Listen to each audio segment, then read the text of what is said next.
Salam, Bapak Ibu Saudara-saudara yang dikasihi oleh Tuhan Yesus Kristus. Selamat malam.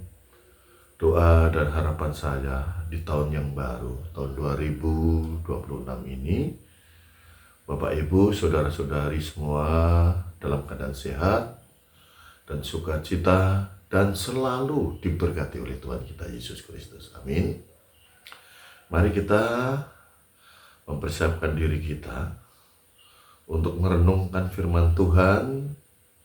Pada saat ini terdapat dalam kitab Ibrani, pasalnya yang ke-11, ayatnya yang ke-13 sampai yang ke-22. Masuk dalam perikop saksi-saksi iman. Saya akan membacakan Ibrani 11 ayatnya yang ke-17. Karena iman, maka Abraham tatkala dicobai mempersembahkan Ishak, yang telah menerima janji itu, rela mempersembahkan anaknya yang tunggal. Ibrani 11 ayat yang ke-13 sampai ke-22, saya mengambil tema iman memberi bukti. Saudara-saudara, iman adalah dasar untuk menghalau rasa khawatir yang muncul dalam diri kita dan sepenuhnya menyerahkan hidup kita kepada kehendak Allah. Kalau kita membaca bacaan kita hari ini, Ibrani 11 ayat yang ke-13 sampai ke-22, Abraham bersedia menyerahkan anaknya saat Allah memerintahkannya. Abraham taat tanpa mengajukan suatu syarat apapun. Karena yang menjadi fokus utamanya adalah siapa itu pribadi Tuhan. Bukan apa yang telah ia miliki atau berkat yang telah ia terima daripada Tuhan. Abraham tahu benar bahwa ketika ia taat menjalankan perintah Tuhan, hal-hal yang luar biasa semuanya itu di luar pemikirannya. Dan semuanya pasti disediakan oleh Tuhan baginya. Hal inilah yang menjadikan Abraham menjadi seorang tokoh yang memiliki iman yang begitu luar biasa.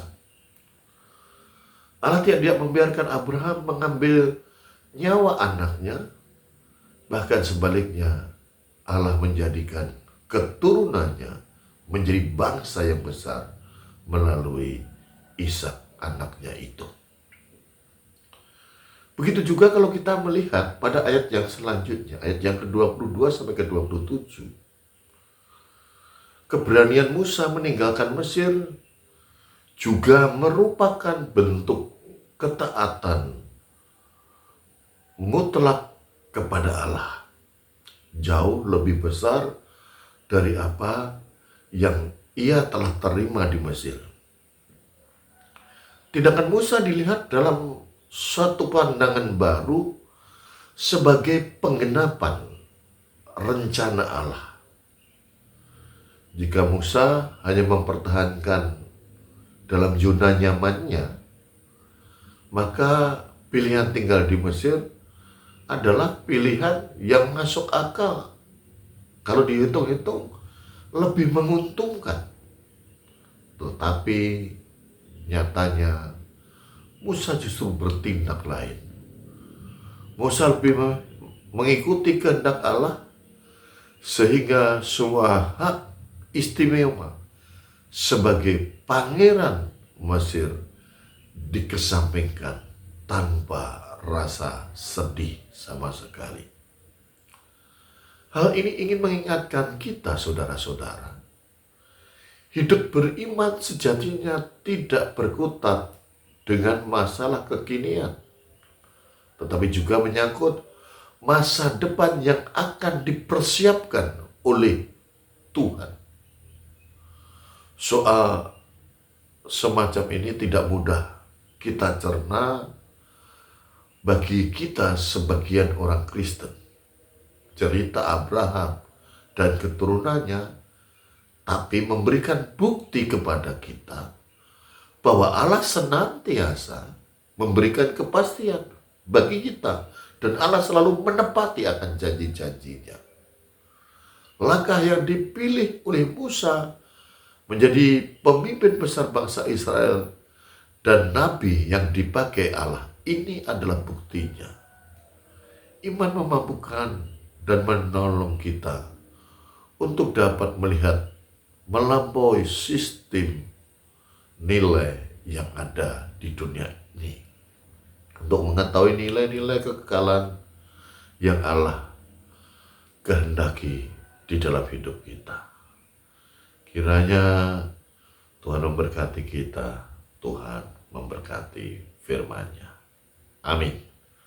Mari kita merendahkan diri kita bersatu di dalam doa. Kita berdoa. Terima kasih Tuhan atas firman-Mu hari ini. Kami boleh belajar dari ketaatan Abraham yang menjalankan perintah-Mu, yang dengan imannya ia rela mempersembahkan anak satu-satunya. Tetapi ternyata Tuhan telah mempersiapkan masa depan yang sungguh indah bagi Abraham dan keturunannya. Ini memberikan bukti bagi kami, Allah selalu memberikan kepastian dan mentepati janji-Mu.